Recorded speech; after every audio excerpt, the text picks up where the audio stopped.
Hello and welcome back to The Deeper Pulse and the continuation of the Culture series. A quick shout out to patrons of the podcast whose monthly donations help to make this work possible. You can learn more about how you can support this work and gain immediate access to bonus content over at patreon.com/The Deeper Pulse. Before we dive in, a quick content warning. This episode includes reference to child abuse, neglect, and suicide. It may be triggering to trauma survivors or anyone who's experienced in high-demand environments or emotionally coercive relationships. Please listen with care. The stories and opinions shared here are based on personal experience and are not intended to malign any group, individual, or organization.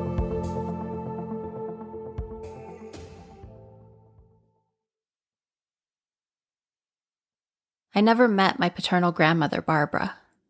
She took her own life a couple of years before I was born, and just 3 days before her 50th birthday.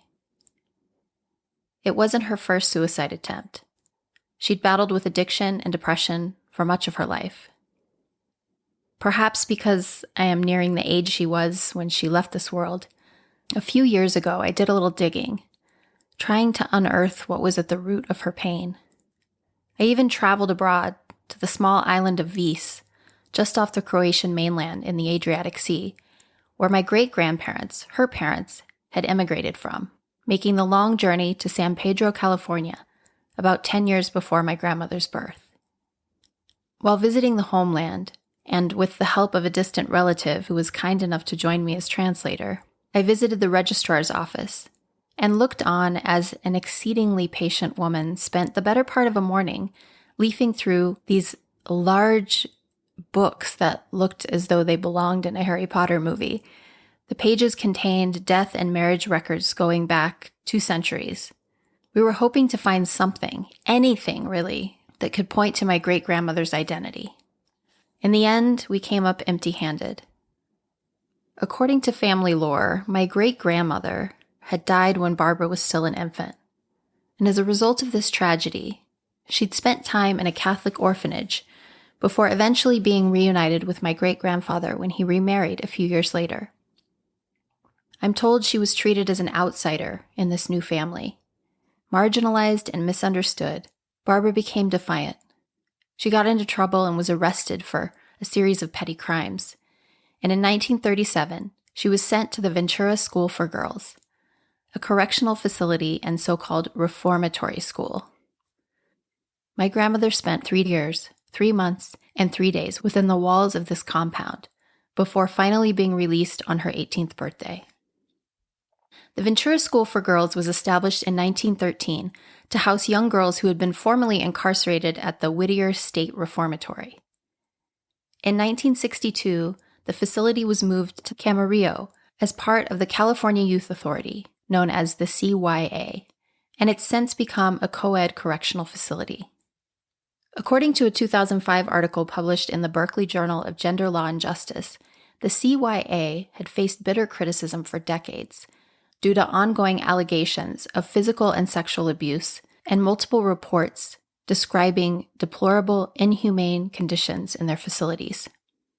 The article's author, Frida Yelana, writes, quote, "For decades, the people of California have mistakenly entrusted their youth to an institution that locked their children in cells and failed to respond to their basic developmental needs. The system's effect was only to further traumatize the youth, finally releasing them as adults, unequipped to handle adult responsibilities." A lawsuit against CYA was filed in 2004, and it resulted in demand for reforms, but plans to ensure compliance were questionable. CYA has since become the California Division of Juvenile Justice, and the Ventura School is now the Ventura Youth Correctional Facility. It currently has the capacity to house roughly 600 youth.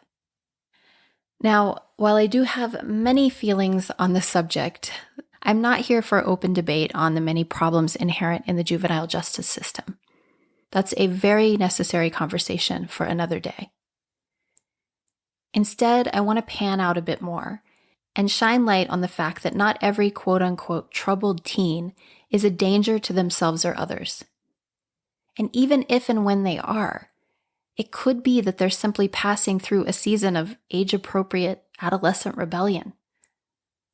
Perhaps they're lashing out because they in some way feel unseen or misunderstood. Their rage might be a byproduct of systemic oppression or pain that they are experiencing internally that they don't yet have language for. And as a result, it's coming out sideways as disrespect, anger, or even violent aggression. And I'm sure you've heard it many times before. Hurt people hurt people. And children who are hurting, and make no mistake, these are children. They deserve better than what residential or institutionalized care has to offer. You see, correctional facilities are not the only place teens are sent when their needs exceed the capacity of their caregivers. There are a large number of facilities nationwide that make up what has come to be known as the troubled teen industry. A web of so-called therapeutic boarding schools, rehab facilities, residential treatment centers, wilderness programs, and conversion camps. Most of these programs are funded by private companies, nonprofits, or faith-based organizations, and they oftentimes operate in remote locations with little to no legislative oversight. In 2008, the U.S. Government Accountability Office did publish a report that identified, and I quote, thousands of allegations of abuse, some of which resulted in death, at residential programs across the country and in American-owned and American-operated facilities abroad. Change is pretty slow in coming given special interest funds and the privatization of this industry. The troubled teen industry is a multi-billion-dollar money machine that preys on parental anxiety and uses deceptive marketing tactics to sell a high-dollar dogmatic approach to treatment, wherein children are separated from their families and indoctrinated to believe that they are inherently at fault, flawed, and in need of fixing. Breaking Code Silence is a movement led by survivors. It was created in 2014 to encourage individuals who've experienced abuse in the troubled teen industry to speak out about their experiences. A staggering number of survivor stories have resulted, alleging remarkably similar experiences. Children abducted from their beds in the middle of the night, subjected to extreme social isolation, physical, sexual, and emotional abuse, coercive indoctrination, and chronic gaslighting. In some cases, reports were made of deprivation from basic needs like sunlight, food, and water. In 2021, Paris Hilton released a documentary called This is Paris, where she spoke publicly about 11 months she spent as a teen at Provo Canyon School and the emotional and sexual trauma she alleges experiencing while there.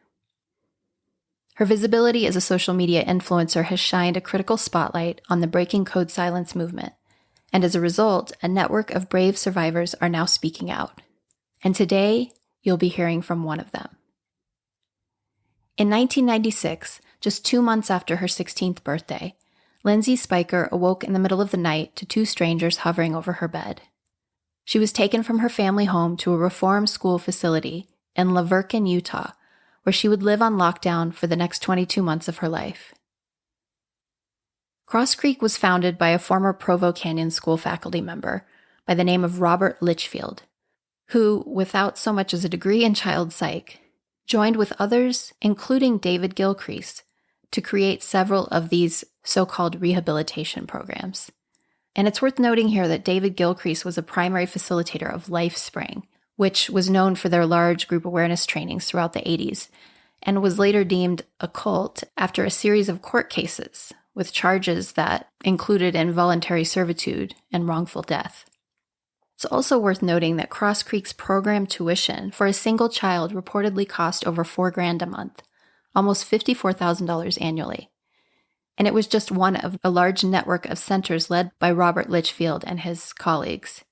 He created an organization known as WASP. The Worldwide Association of Specialty Programs in Schools had over 24 locations, so I'll let you do the math. Lindsay spent 22 terrorizing months at Cross Creek, where she was strip-searched, socially isolated from her family and friends, and forced to not only witness psychological abuse, but to engage in attack therapy toward her peers. All communication in and out of the facility was monitored. Parents were manipulated, and speaking out against leadership was not an option. The only way to make it through was to level up and age out. And that's exactly what she did. Lindsay has agreed to bravely share her story with us today because while Cross Creek is no longer in operation, facilities like it and small group interventions that are similar continue to operate all across the country. Lindsay hopes that by speaking out today, she can do her part to bring more awareness to survivor stories and the problems inherent in the industry. She and I both hope to inspire parental accountability and activism in the hopes of catalyzing changes to state and federal legislation. Perhaps what I find most moving about Lindsay's story is the fact that she is now a mother herself. And in this conversation, she demonstrates how it is possible to turn the 2 worst years of her life into the will to do better for the next generation. Today, Lindsay offers us not just her story as a survivor, but hope for the future.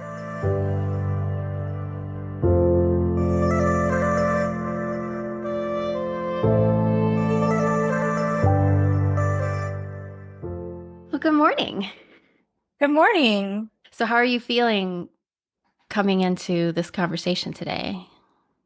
Well, I've been nervous, but I've been excited just to, leading up to this point.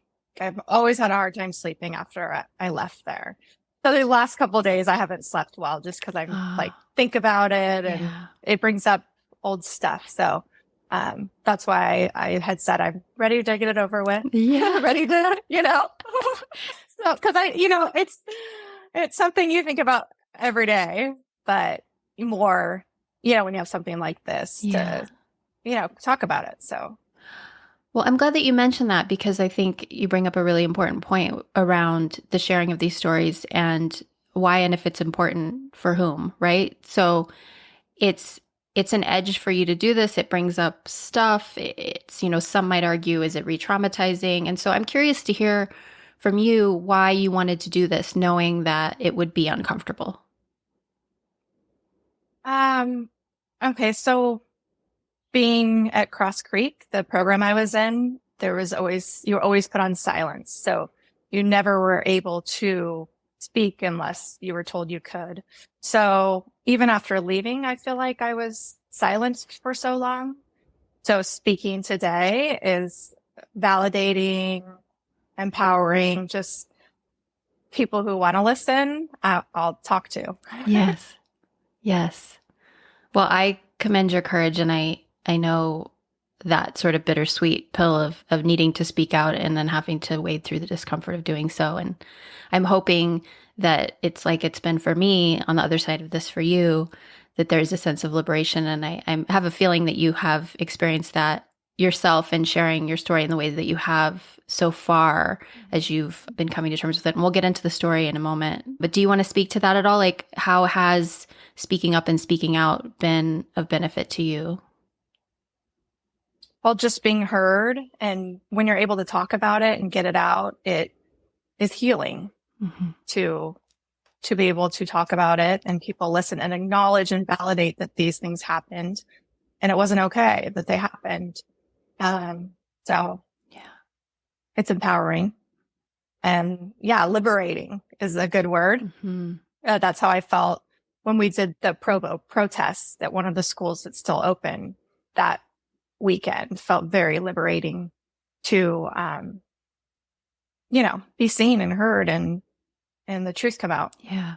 So these schools are still operating is I'm assuming part of the reason why you're speaking up today. Yeah. Yeah. So the school I was in is closed. It was called Cross Creek. It was in Utah. They had this big umbrella company called WASP, Worldwide Associations Specialty Programs. Those have all closed now. But what happens is they just open up under a new name, same therapist, same people in charge, and they keep getting away with this. So we're trying, all of us survivors who went through this are trying to speak out and let everyone know what happens in these places. And it's more damage in the end. Yeah. Which is why I think it's so important for you and other survivors who've experienced what you've experienced to share the details and the nuance of the story, because it's real easy. And I find this a lot in learning myself in the world of cult recovery and being part of the education world. It's like there's such a tendency to look at a specific organization and say that's the problem. But in reality, these tools of manipulation can be used under any umbrella. And so when you speak to the actual experience and the specificity of it, then it's not attached to a specific brand, because they can just change the brand name, right? They can change that out as much as they want. So you sharing the details is so important, because people can recognize like, hey, this thing that is called something entirely different seems a little bit similar. Maybe my red flag should be raised. Yeah. Yes. Yeah. And this goes back many, many years, like before, there was these WASP schools in the school I was in, or I don't really like to call it a school. They call it school, but Right. it was a program. It happened, years ago, and it just, there's a timeline where it just branches down to something new and keeps on going, and they're still open. Kids are still being sent to these places. Yeah. Well, thank you for being courageous enough to have a couple sleepless nights leading into this so that we can all benefit, and hopefully you can too. I'm used to it, so. Well, let's get into it a little bit. I think what would be helpful for all of us, I've talked with you a little bit, but for the listeners to really hear a little bit about kind of your background, your childhood, like sort of leading up to this experience. Like, what was your childhood like? And tell us a little bit about your family and everything that sort of led up to this. Like, what kind of an environment were you raised in? Well, I have a sister, and mom and dad still married. Growing up, my mom was an RN, but once we started school, she quit her job so she could be there to monitor us and be there. She always said she didn't want us to be latchkey kids, but it was a lot of control and strict environment. My dad, he was a financial advisor. I feel like I had a privileged childhood growing up where I could do any sports I wanted. I tried ice skating, tennis, soccer, dance. I think my mom kind of lived through us, seeing us do those kind of things. But what was lacking for me was like the love and emotional connection. So like in our family, I've never seen my parents hug or kiss, and we didn't hug. We didn't show that emotion. So I think that was lacking. My father, he was an alcoholic growing up, but a functional alcoholic. So, he'd go to work every day and everything was fine. But, I was scared of him a lot. I have some memories of hiding from him. And discipline, it was like my dad would use the belt as discipline. So that was, for me, that was, traumatizing, made me push away from my parents more, right?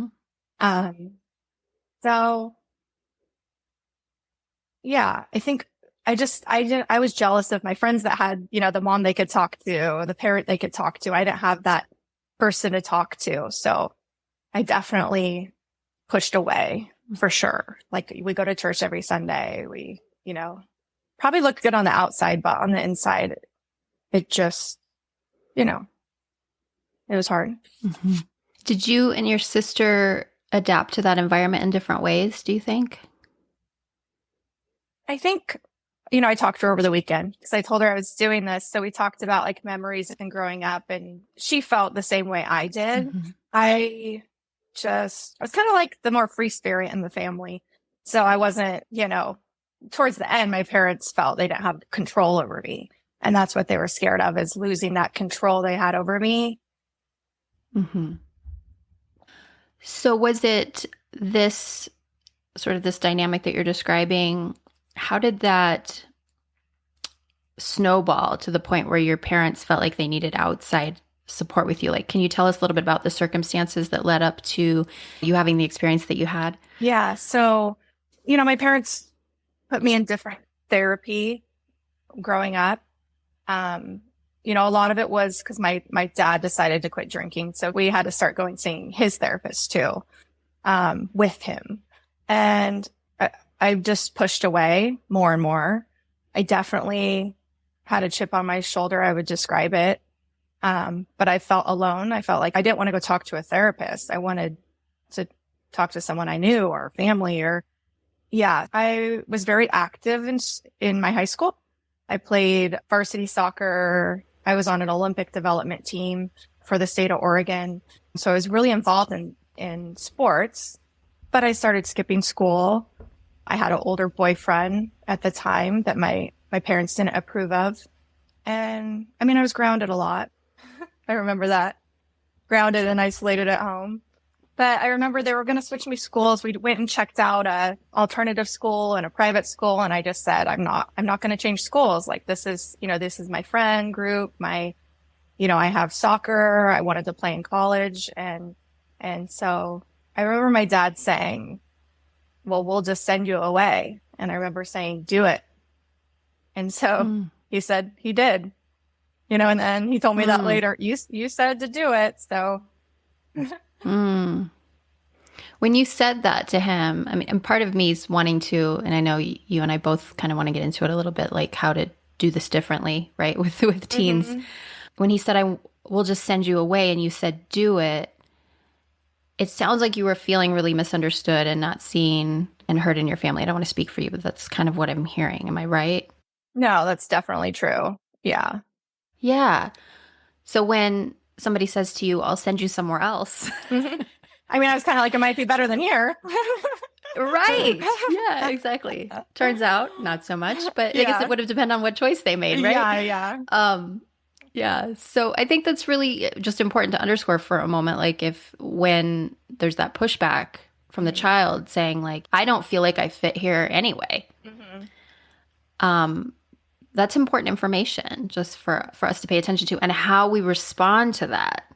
I mean, this way of responding that led to all this trauma in your life is one choice that someone might make. And we want to speak with empathy to that, to the parents who, and we'll talk about how your parents didn't really know what they were sending you into. Yes. But to just say, I think it's critical to understand, like from the perspective of a teen who's not being seen and understood, being sent away might not sound all that bad. Yeah. At first. Yeah. Right?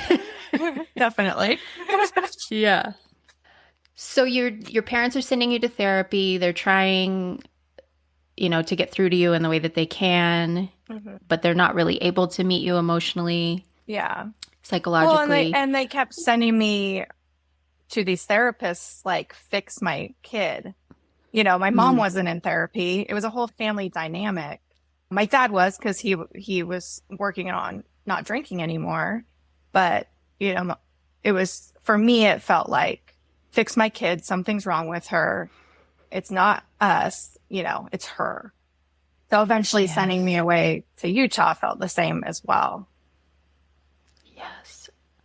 Lindsay, I'm so glad that you said that. I think that's such a key piece here. Even it's called the troubled teen industry, right? This whole label of like the troubled teen. Yeah. And not zooming in and saying like, what's the source of the trouble, really? Exactly. It's a complex system, a family dynamic, a family system that's ill, right? Yeah. But then it's all projected onto the child. So I really appreciate you underscoring that. Yeah. So tell us how this pivotal night in your life unfolded. Like, what were things like leading up to that moment? And then tell us about that moment. So I could tell after, I said to my dad, do it. He's not the man that where you challenge him. He's not going to follow through. So I knew things were kind of different in the house. So I remember I went to school that day and I said to my friends, like, something's going on. I'm worried they might send me away.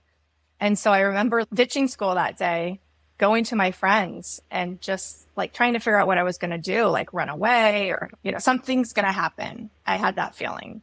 But, my mom called around all my friends and they ended up finding me. I was hiding in a closet at my friend's house. Wow. And so they got me. It was a weird night because, they knew I was wanting to run away. That night, they were so nice. Like, what do you want for dinner? Let's go get some food. Let's watch a movie. So that was weird because they were never like that to me, wanting to spend time with me like that. So something was going on. But I remember going upstairs and going to bed. In the middle of the night, I came downstairs to get a drink or something. And my dad was sleeping on the couch by the front door. So, I find out later the program, after you hire someone to come get your kid, like make sure they don't get out of the house because they pay a lot of money for them to come get you. So, I didn't know. I thought, oh, maybe he doesn't want me to run away. So I went to bed and I woke up early morning, 3 a.m., 4, with 2 people standing at my bed. So my parents weren't in the room. Didn't know what was happening. Like, 2 people in your room over your bed telling you to get up, get dressed. They always say we can do this the easy way or the hard way. And I wasn't, I was a pretty compliant kid. Yeah, I was rebellious and impulsive, but, I wasn't going to fight him or anything. I was like, okay, I got up, I didn't say a word and got dressed and they took me downstairs. I had no idea what was happening. And tell us how old you were. I just turned, 2 months prior, turned 16. So they took you downstairs, and was your family there? Yeah, my mom, my dad, and my sister were standing there. I didn't say a word to them. I just went with these people and got in the car with them. And then you were taken where? To the Portland airport, and then flew to Las Vegas, and then drove with them to Verkin, Utah, to Cross Creek. So what was happening in your heart and mind, like when you arrived there? Like, what did you think it was? Or did you have any idea? Was anyone communicating with you? No, I had no idea. The people that took me, we didn't talk much. When they dropped me off at the door, they said, we'll come back to visit. And I never saw them again. So walking through those doors, everything's gated and cameras and alarms on the doors. So you walk in and the door shuts and, I was scared. I didn't have any idea what was happening. Yeah. So when you first get there, you go into a room, you're strip searched, you're given clothing, you wear slippers and you wear kind of these blue sweatpants and a polo shirt. And there's all these different colors of polo shirts. So depending on what group they put you in, because there's so many girls there and so many groups, everybody's color coordinated so they can keep track of you during, your time there. So they put me into this room with 2 upper level girls to kind of explain, this is where you are, this is what's going on, and you're going to be here a long time. They say that you're going to be here a long time. Yeah. The 2 girls I was talking to, they were the upper level girls, and one had already been there a year and one had been there, longer than a year. So then at that point I knew I was going to be here a long time. So that knowing is based on these levels that you're describing. Can you describe the levels to us? Because you have to progress to a certain point in order to be released. Is that correct? Yes. Yeah. There's 6 levels and you have to be level 6 and recommended home by your therapist to go home. And, they tell your parents that unless you're level 6 recommended home, you shouldn't leave. And when people did leave, the word was terminated. They were terminated. So you're like, oh, my so-and-so is not here today. Yeah, they were terminated because their parent pulled them from the program or ran out of money because it was a very expensive program. So level 1, you're not allowed to talk to anybody outside your group. You don't have privileges. There wasn't really privileges there most of the time, but you start thinking things are privileges when you can, start crocheting or, that's right. Some of the things they had you do while you were there. Level 2, you could have a phone call with your parents supervised by your therapist. So it's like a 3-way. You're in the room with your therapist and your parents call in on speaker. So you're there with your therapist talking to them. And the only other way to communicate was through letters written home to your parents, which were read by the staff before you sent them. And they weren't allowed to visit you till 3 or 4. But level 3, you had to stay on the property with your parent. They weren't allowed to take you out off property. So tell me a little bit about because you understand sort of the quote unquote philosophy of this program and like what they were supposedly doing to rehabilitate you. Why do you think it is that so many of these parents agree to this program where there's a sense of isolation from their own teen? Like how was that spun to justify? I found out later my parents received a brochure from this program that, they ride horses, they do this, they go on activities. I mean, it was all a lie. There was no horses. You don't see outside, the gates around had white slats in them. So you can't even see on the other side of the fence. So unless the parent went to visit before they sent their child, which I think was strongly discouraged, parents just trusted these people that this is what's going to happen and it's going to be a good experience. So I really wish my parents would have gone there to see the place before they trusted these people they didn't even know to take their child. And so those are red flags that I wish would have 100%. been caught. Yeah. Yeah. Which is what part of what we're wanting to share here is like in these situations where which, I would argue, don't send your kid to a reformatory school. Yeah. That's a good start. But if there's a place that you're considering your child to visit, even for a weekend, for God's sakes, right? Like just to really understand what's happening there and to not take the glossy brochure at face value or the fancy bios or whatever. Yeah. The parents were definitely manipulated as well.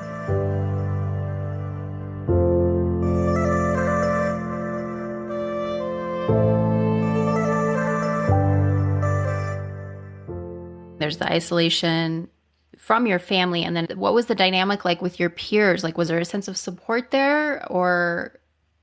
Well, I mean, you knew that being there, you were alone. All you had was yourself, right?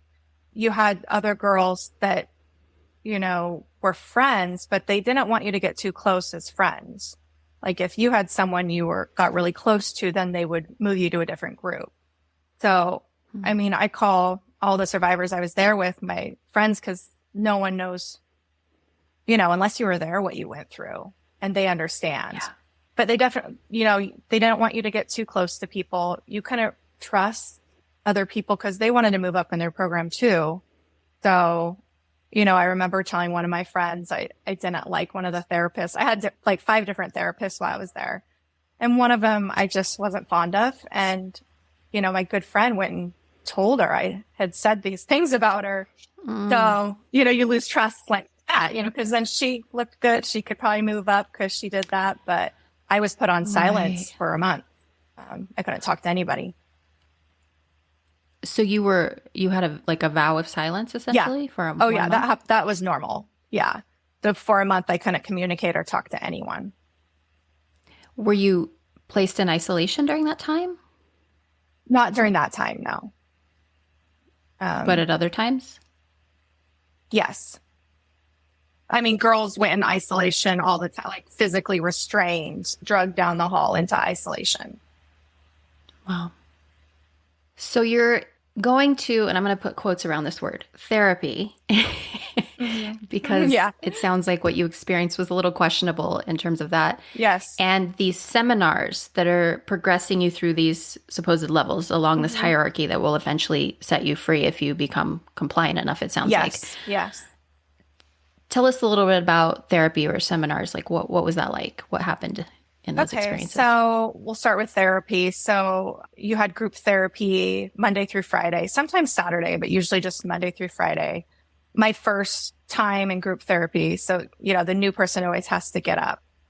So we're in a circle with a therapist. I had to stand up and they had me write a confession letter to my parents once I got there. And I think that was part of them, write this confession letter. They give it to your parents and then your parents are like, oh, she really needs to be there now. Because, a lot of the things that were my confession letter, they didn't even know about, So my first experience at group was standing up and telling them why I'm there.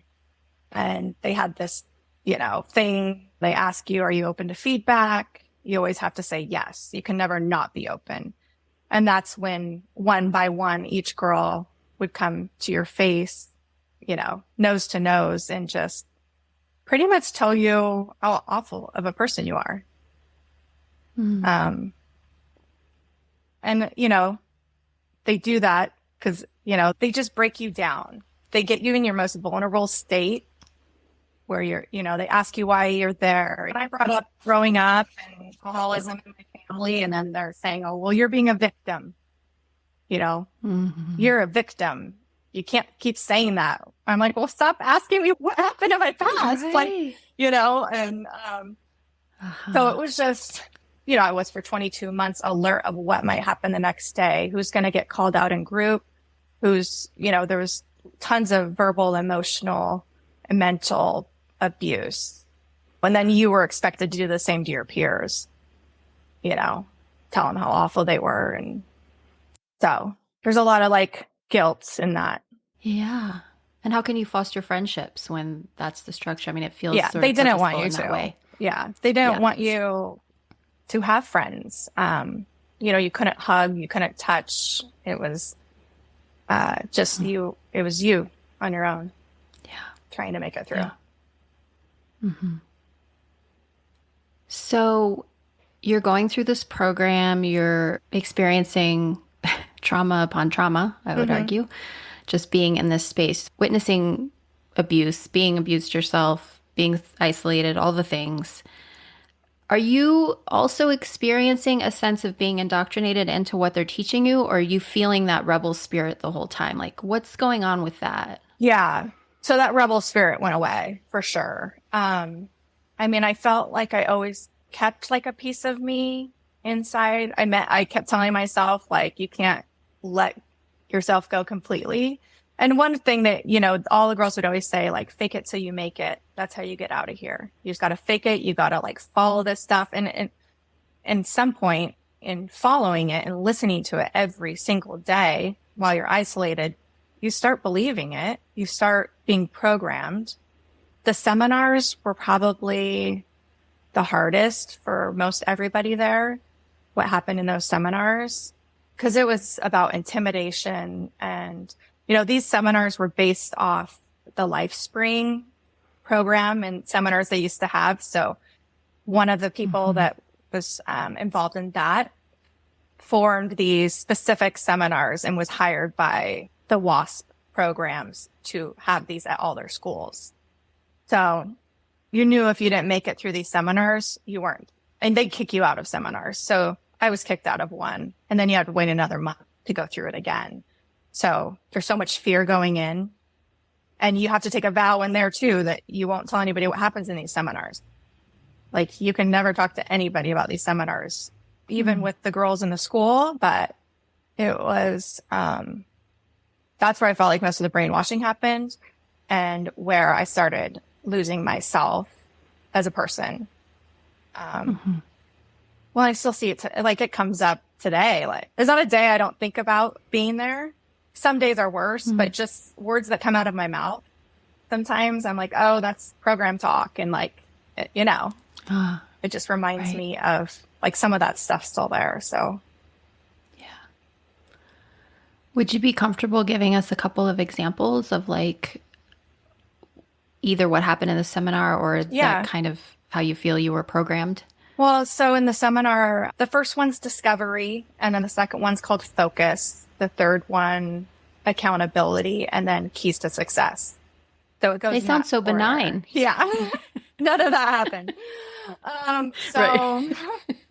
Discovery, their whole thing was break you down till your most vulnerable moment.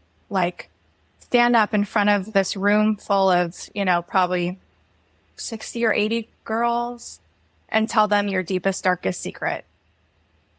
And then once you did, it might not be good enough. They might tell you, oh, dig deeper. You're not telling the truth. And once you did, they belittled you and embarrassed you and made you feel, at your most vulnerable moment, they crushed you even more. So, there were girls in there with me who had a parent die at home and they would say, you killed your parent. Girls that rape victims, you asked to be raped, molestation, what did you do for this to happen to you? So there was so much blaming that like every single person was broken in there. And then, you're going off like no sleep. They have you in there from, like 9 a.m. till midnight. You go home and do all these assignments in your notebook and come back. And so you're physically, mentally, emotionally drained, don't eat much, and really tired. So I think that was their way of breaking you down, because if you're conforming to your parents, you look good and they probably get more money for it's all a money thing in these places. Yeah. They weren't genuinely there to help us. It did the opposite to a lot of people, everybody there. So when you got to the level at which you were allowed to communicate with your parents again and sort of reconnect and forge that relationship, were you already broken to the point where you didn't feel like you could say that something was wrong, or was your communication monitored to such a degree that there was no room to let your parents know, like, hey, this is happening? Like, tell us how that played out. I think you had to go through discovery, the first seminar, to even be able to have a conversation with your parents over the phone with your therapist. So you've already made it through that. So they know how to get you through enough to where you're like, okay, I got to keep complying because I'm moving up, right? When my parents came to visit me for the first time, the program also puts a lot of girls on medication. So they have you see this guy and he gives you whatever he thinks you need. So I was put on a really high dose of Ritalin and had never been on medication prior. Like for, an hour, I was like super hyped out. And then I was like a zombie the rest of the day. So when my parents first saw me for the first time and noticed that and told the program, take me off the medication, like they knew something was weird. So they're like, this isn't, our free spirited Lindsay, right? Like that's going away. Right. So they were able to come in and we had to stay on ground. So they put you in a room and you talk to your parents. And, all the girls knew from experience from seeing, another person tell their parents that the program has already told them, your kid's going to try and manipulate you. If they say anything, let us know. So we already knew, and you don't really trust your parents because they sent you there and they trusted these people. So it's like, if I tell them, they might tell. I couldn't trust they wouldn't. And, then you drop back down, you go in isolation and you never go home. So I wasn't able to tell them. I didn't trust I could tell them. And I couldn't. Yeah. Makes perfect sense. So you progress through these levels. You're being broken down. You're experiencing this abuse.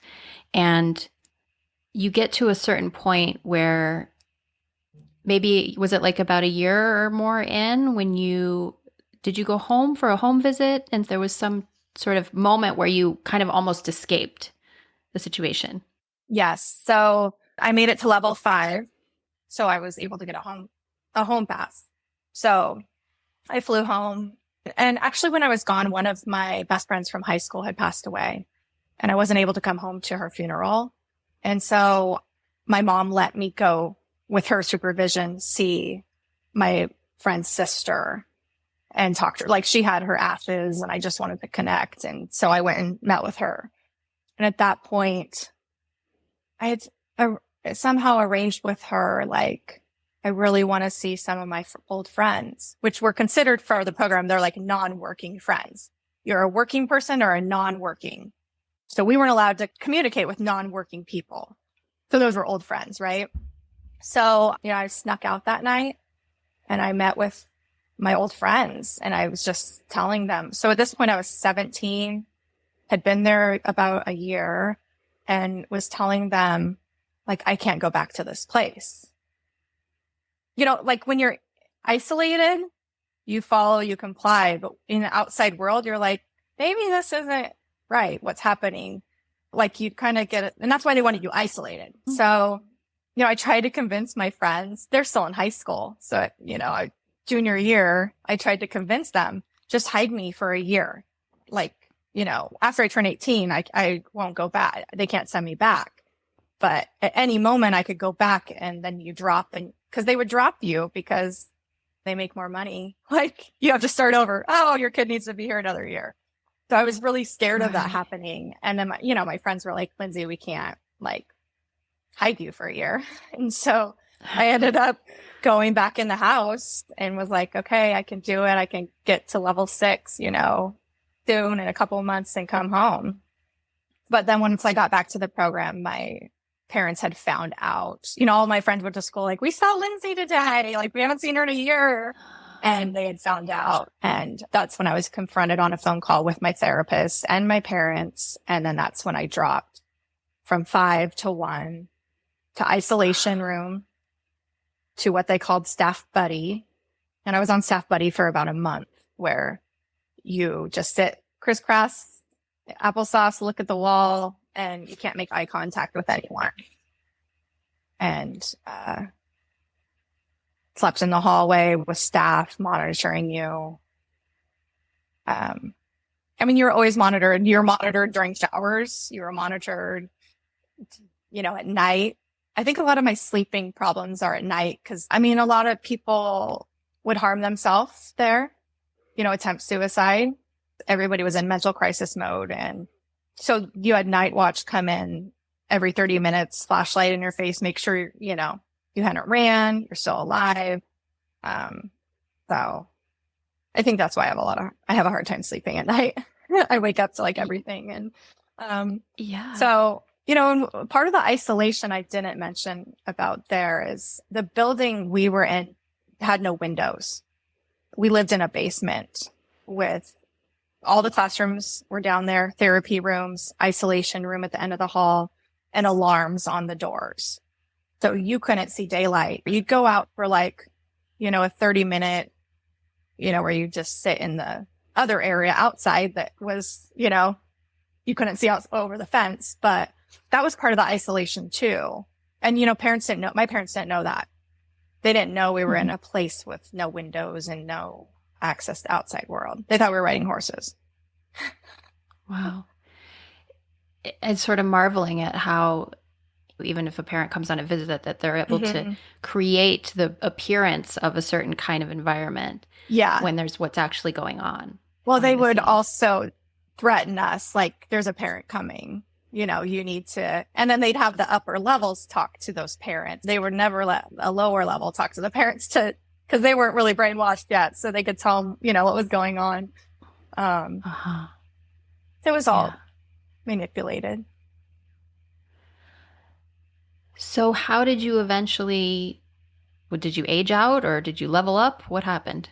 Yeah. So, after, isolation, staff buddy. So after that, they were like, okay, Lindsay needs to go to the hardest therapist here. So that's when they moved me into a different group. And I had Garth as my therapist. He was known to be the scariest, meanest therapist there.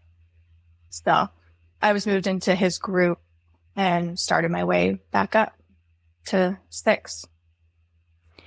Was that your experience with Garth? Was that he was the hardest, worst therapist, or what was your experience? I think he was, but he wasn't to me.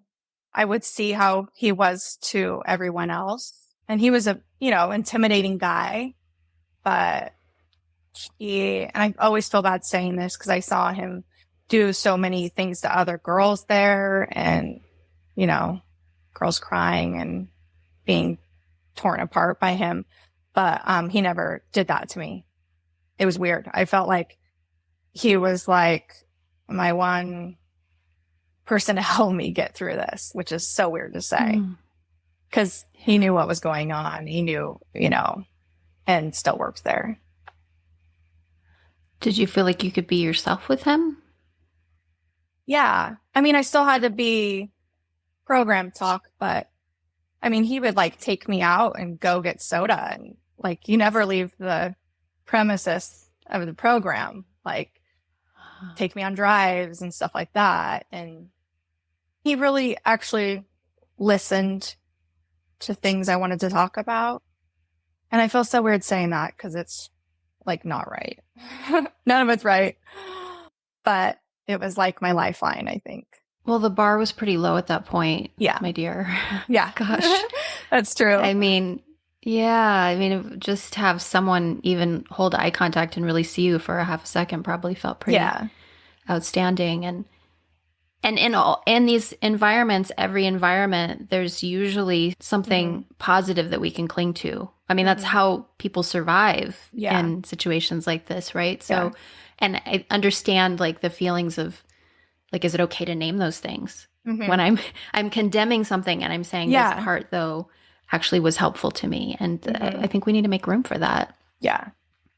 because it helped. It's the reason you're here with us, right? You Yes. made it. I mean, Yeah, I you made made it. it. I always say Yeah. like the program made me stronger, and a lot of people say, well, abuse shouldn't make you stronger, but it did. It made me stronger, independent. Like all I had was myself, and so no good thing came from there. But I can try and find good things in myself that I see from going there. That's beautifully said. Yeah. I mean, that's the thing about resiliency and surviving anything, right? Is it's like that paradox of it doesn't justify what happened, and yet there is a wisdom and a strength on the other side of it. And both of those things are true. Like it doesn't mean it Yeah. should have happened Mm-hmm. at all. And, I see that and feel that. And yeah, we don't need to be stripped down to nothing and be broken in order to be set free. Mm-hmm. But sometimes that's the way it happens because in being so controlled and tamed, we realize who we really are, right? Yeah. Mm-hmm. Yeah, it's a painful truth. So I progressed up to level 6. I stayed 2 months after my 18th birthday because I was finishing school and was going to be recommended home. So, your parents get on a phone call with you and say, if you leave at 18 and you're not recommended home, we'll give you $50 and a bus ticket to Salt Lake and you won't be welcomed here. So, at this point I had been gone for 2 years. I didn't have friends from home. I didn't have anyone on the outside world. And so your parents telling you, you don't stay, you're not coming home. But, some people did take the bus ticket and they said, I'm out of here. Yeah. It happened. So, I knew again, I was going to be going home soon, and they were kind of nicer to the girls that were 18 because they knew you could walk at any time. The upper levels had to go do the seminars and be staff in the seminars. So we were going back and doing the harmful stuff that was done to us. We're told we have to do that to the new people. So that's where, I have more like guilt. But it's like you had to do it. Right. Yeah. You're being coerced to do it. There wasn't choice. Yeah. You didn't choose to do that. No. Yeah. Yeah, for sure. So at that point, I stayed the 2 months, level 6, recommended home, and then went home. I had to sign a home contract, and we had a 6-level system at home that I had to move up to the levels at home. So at this point, oh gosh, you get out in the real world, which, I was gone for almost 2 years. You miss so much in a 2-year span. Like I didn't know, we didn't have like TV or anything there. I didn't know what was happening in the real world. So that was kind of a trip. It was hard. I was very alone, and then being told I got to do this all over again at home. And if I break the contract, I have to move out. I was only allowed to talk to my working friends, which were people from the program that had left.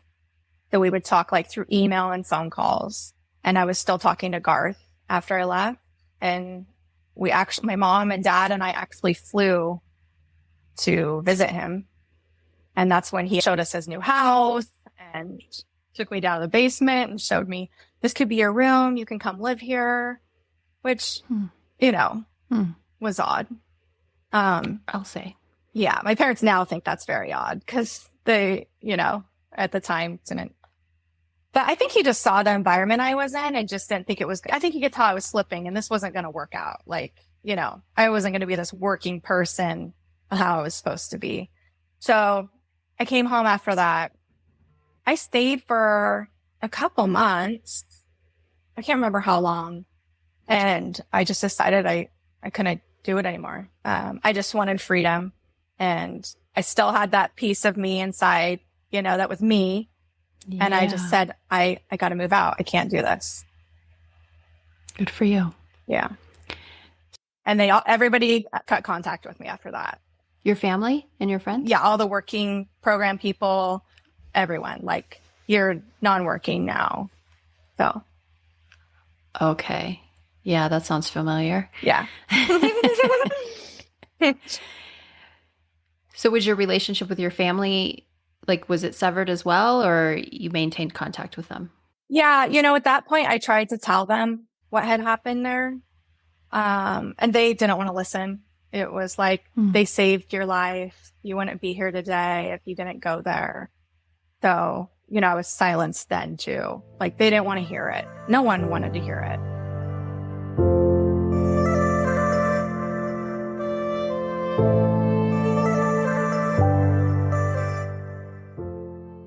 So I moved out with one of my old best friends from high school. I moved in with her dad and her.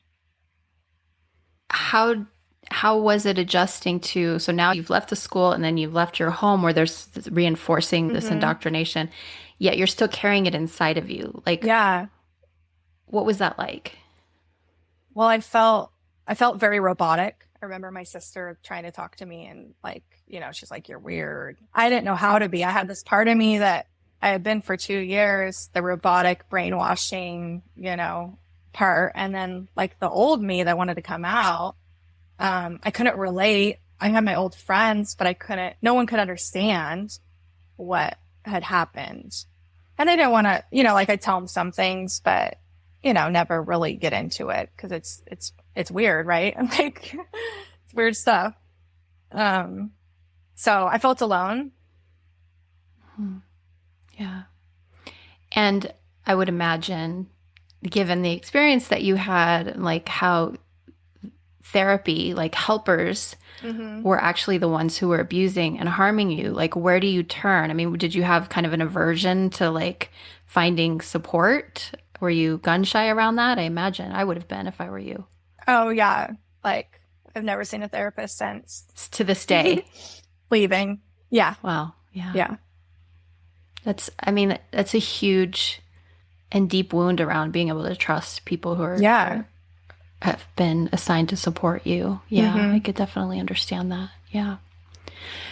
You said the words when we spoke the first time, my son saved my life. Yeah, for sure. Bring us up to speed from that time when you're still kind of swimming. You're, like, in this robotic space. You're just moving through the world. Yeah. And then I know it wasn't too much longer after that you began to create a family of your own. And how was that a turning point for you? So, a lot of my friends that left there turned to drugs, suicide, just couldn't deal with what had happened. I mean, I think coming out, I was in a really dark space too. I had no family support on my own. So when I met my husband, I moved in to his apartment. We were roommates. I had a bunch of garbage bags full of clothes, and that's all I had, And so during that time, when I got pregnant with my son, there was a lawsuit going around. A bunch of my friends had a class action lawsuit to shut Cross Creek down. And the attorney sent me the packet. It was a long packet of filling out everything, that happened. And I just, at that point, I didn't want to relive it. I have a child. I need to like, just, compartmentalize that.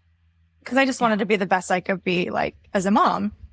And so I just was like, I got to move on now.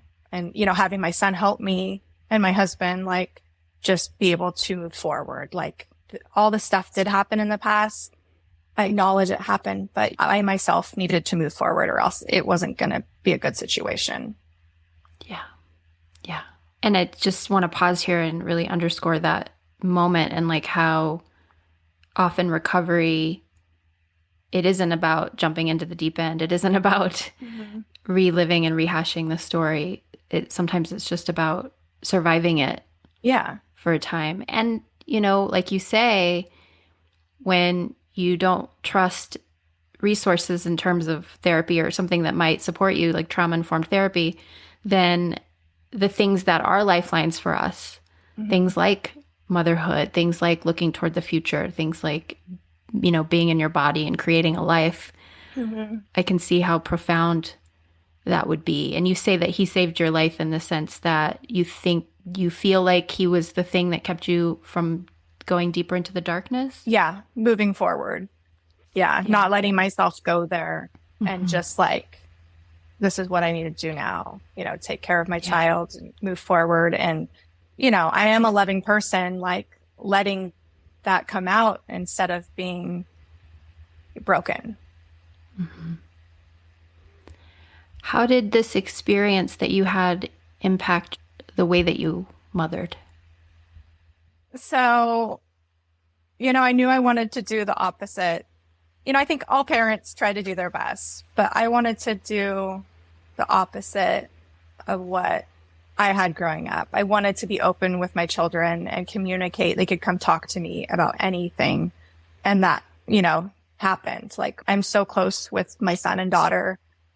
They know everything about everything that's happened in the past. And, I just wanted to build that emotional environment for them and loving environment. And I imagine that has been really healing for the inner child in you. Yeah. Yeah. And then with my husband, the hard part for me is the vulnerable, the emotional, and being that way. Because I didn't have that for so long. I didn't have it growing up. I didn't have it in isolation for 2 years. So learning to not be so independent, express my emotions, and like hugging is kind of weird for me. But, some people need a hug. So I gotta, gotta give a hug. I hug my kids. Well, speaking of this, there was a detail you shared in our earlier conversation around the fact that you were not only socially isolated, but you weren't allowed to touch anyone while you were in the environment. Yeah. Yeah, that was called a sexual misconduct. It wasn't allowed because only girls were there. So if Lindsay hugged that person or touched that person, you get sexual misconduct, you go to isolation, you write your essays, wasn't allowed. So there's this homophobic yes, for sure, undercurrent running pretty strong. Yeah. Okay. Yeah.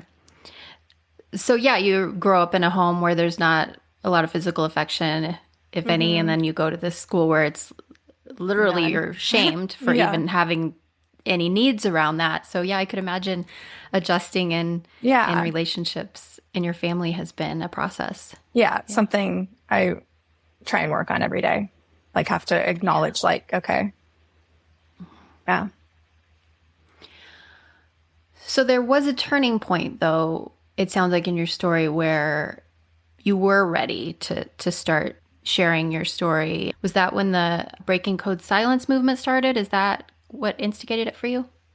Yeah. Okay. So we have these survivor communities on social media. That's how a lot of us found each other, because we weren't allowed to have numbers and addresses to communicate once we got out, because someone might end up being non-working.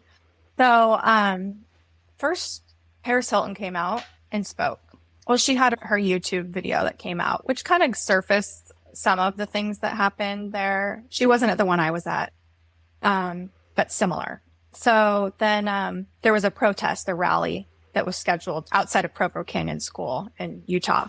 So I attended it. I went and I met some of my old friends that were at Cross Creek with me that I hadn't seen in 22 years. And that was, just having our voices heard was huge. And we're there protesting, letting people know what happens in these places, and they shouldn't be open.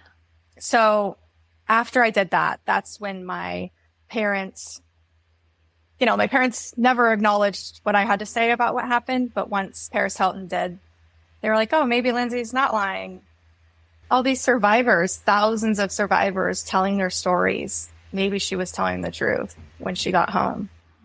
So at that point, my mom was like, oh, I hope you had fun in Utah visiting your friends. It was just so surfacey, tell them hi. I was like, yeah, I'll tell my friends you said hi, And at that point, I just decided, I set my boundaries. For us to even have a relationship, they needed to acknowledge what happened. They both had to acknowledge what happened, acknowledge the red flags, and what happened to me when I was there. Wow. That's powerful. Yeah. How did that feel? Oh, great. I mean, they could have acknowledged it over the 22-year span. But at that moment, it felt great. I'm standing up and I'm setting my boundaries, and, it needs to be acknowledged. There's not going to be an elephant in the room. So, my mom acknowledged it in a letter she wrote me, and my dad acknowledged it as well. I didn't think my dad was going to. My sister was like, I don't know if dad can do it, but he did. And then they wanted me to come over and sit down with them and relive everything that happened when I was there.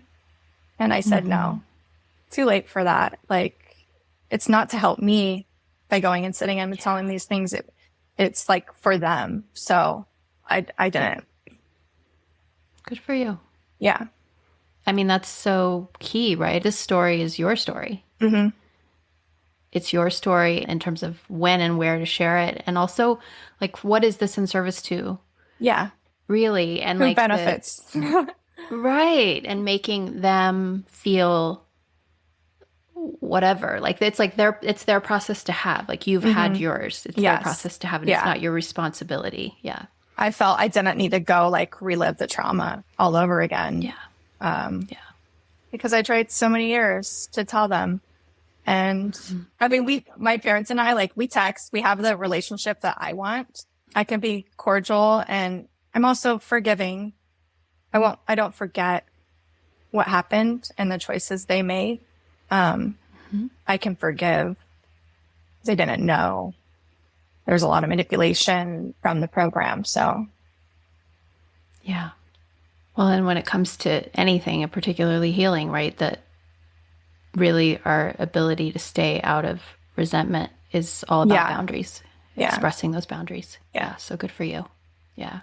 And what a great example you're setting for your children. How do we have relationships with people who were in some ways responsible for the harm we experienced, whether they meant it or not? I mean, that's really tricky stuff. And it sounds like you're doing a beautiful job of walking that line and taking care of yourself and showing your kids how it's done. Yeah. Yeah. I'm trying. Bravo. Yeah. That's so great. Like you're here sitting with us today sharing this story. So there's a part of you that still feels it's important to raise awareness, and that your story sort of has a place in this larger narrative and its purpose in this movement. Are you still involved in survivor communities? Is that something that benefits you now, or how's that? Yeah, I'm in like 3 different survivor communities, one specifically for WASP program survivors, and then another one there's a couple, on social media. Sometimes I need to take a break from it because it can be intense, because everybody's going through different stages of healing. And so sometimes I just need to like take a break. But the whole movement started with breaking code silence. Now it is called Unsilenced. And it's about us being silenced for so long. Like now we can come out and speak the truth. So, the point of having this organization is to educate parents on what happens in these places, not see any more kids have to go through this because, these places are so open. And there's been some laws that have been passed. So in Utah now, they have unannounced visits by child services. So we never had anybody come check on us when we were there.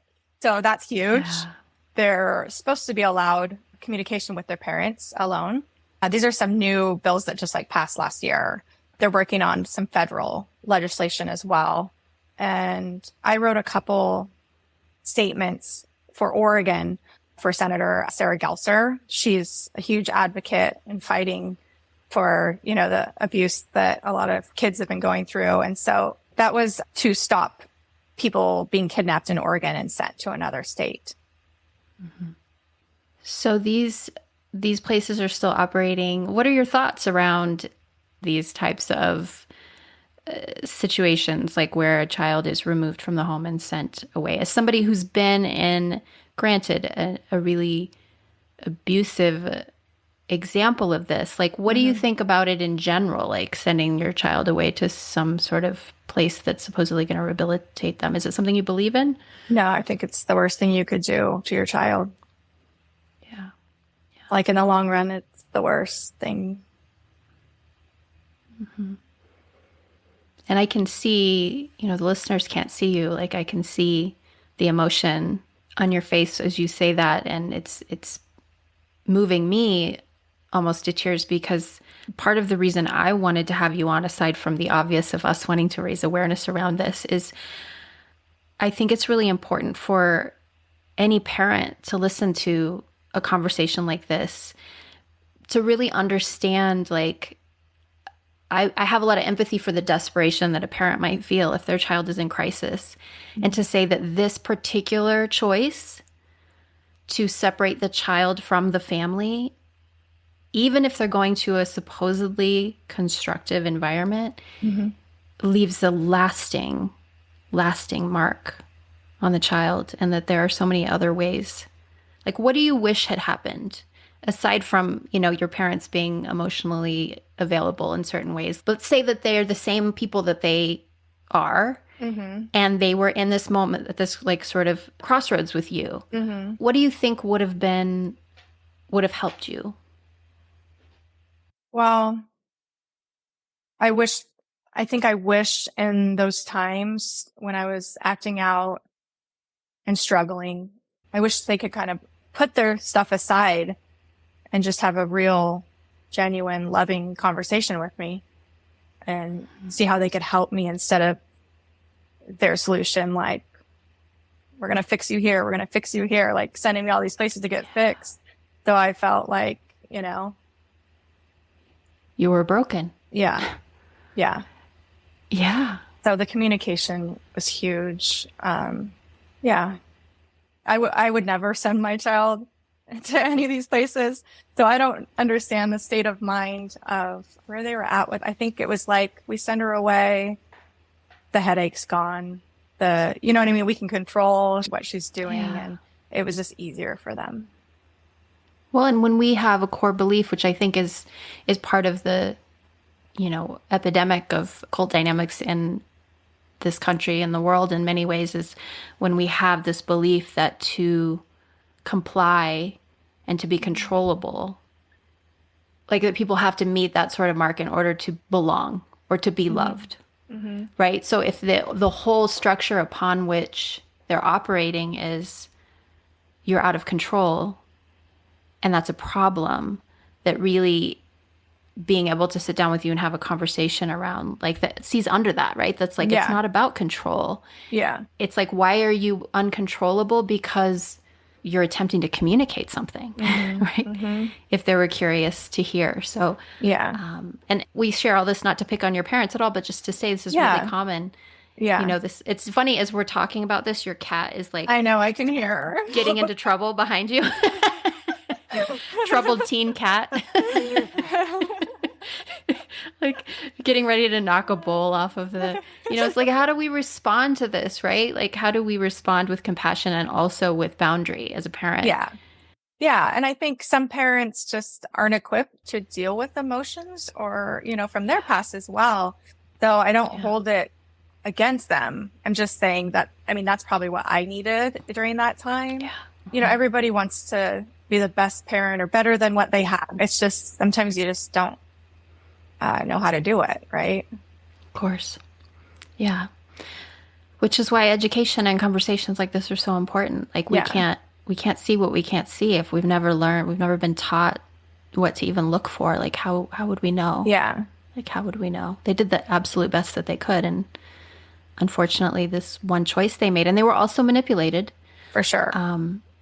Led to this experience that you have, and led you to this moment where you unfortunately have this story to share with us that fortunately is going to really open a lot of eyes and hearts. Yeah. That's what I'm hoping. I hope so too. Yeah. What would you like listeners to take away from your story the most? As somebody who, it's very clear to me that you're not about reliving your trauma and trauma porn, all that stuff. That's not your jam at all. Yeah. You're here for another reason. Like, what do you want listeners to take away from this? Well, I think a lot of people think the troubled teen industry is like, these are bad kids, they deserve to be there. Not knowing what really happens there. Not knowing, like, these kids are great. Like I met some amazing girls there that had just gone through so much trauma in their life, and didn't know how to deal with it or work through it. So these aren't bad kids, and you don't send your kid away to get fixed. Speaking today, just like bringing awareness about all these schools that are still open. And, I always say it's like, instead of sharing my story, I'm sharing my truth, because this is my truth, and speaking out for myself to help others and just feel like heal. Yeah. Well, I'm deeply grateful that you trusted me and us with your story. I know this isn't something that you do every day, and it just has meant a lot that you felt safe enough to share. And is there anything else that you want to say before we wrap it up here? Well, thank you for having me to share my truth here. Each time it happens, it just is more empowering, and it helps in the healing process. So thank you for wanting to know about what happens in these places. A lot of people haven't wanted to know. So for me to be able to speak today to you is very helpful to me in my healing and moving forward. I'm so glad. I'm so honored. And giving folks the opportunity to share their story and express it in a way that feels constructive and long form. It's like in the age of social media, like how are you supposed to share about something like this? And, however many characters Instagram allows or whatnot. Yeah. Right? So it means more to me than for you to say that it serves you, because that's really what this is all about, as far as I'm concerned. And I think it's great that other people benefit in hearing it. But really what's most important to me is that you, the sharer, feel served by having expressed it. So yay. Yay. Thank you. Thank you so much.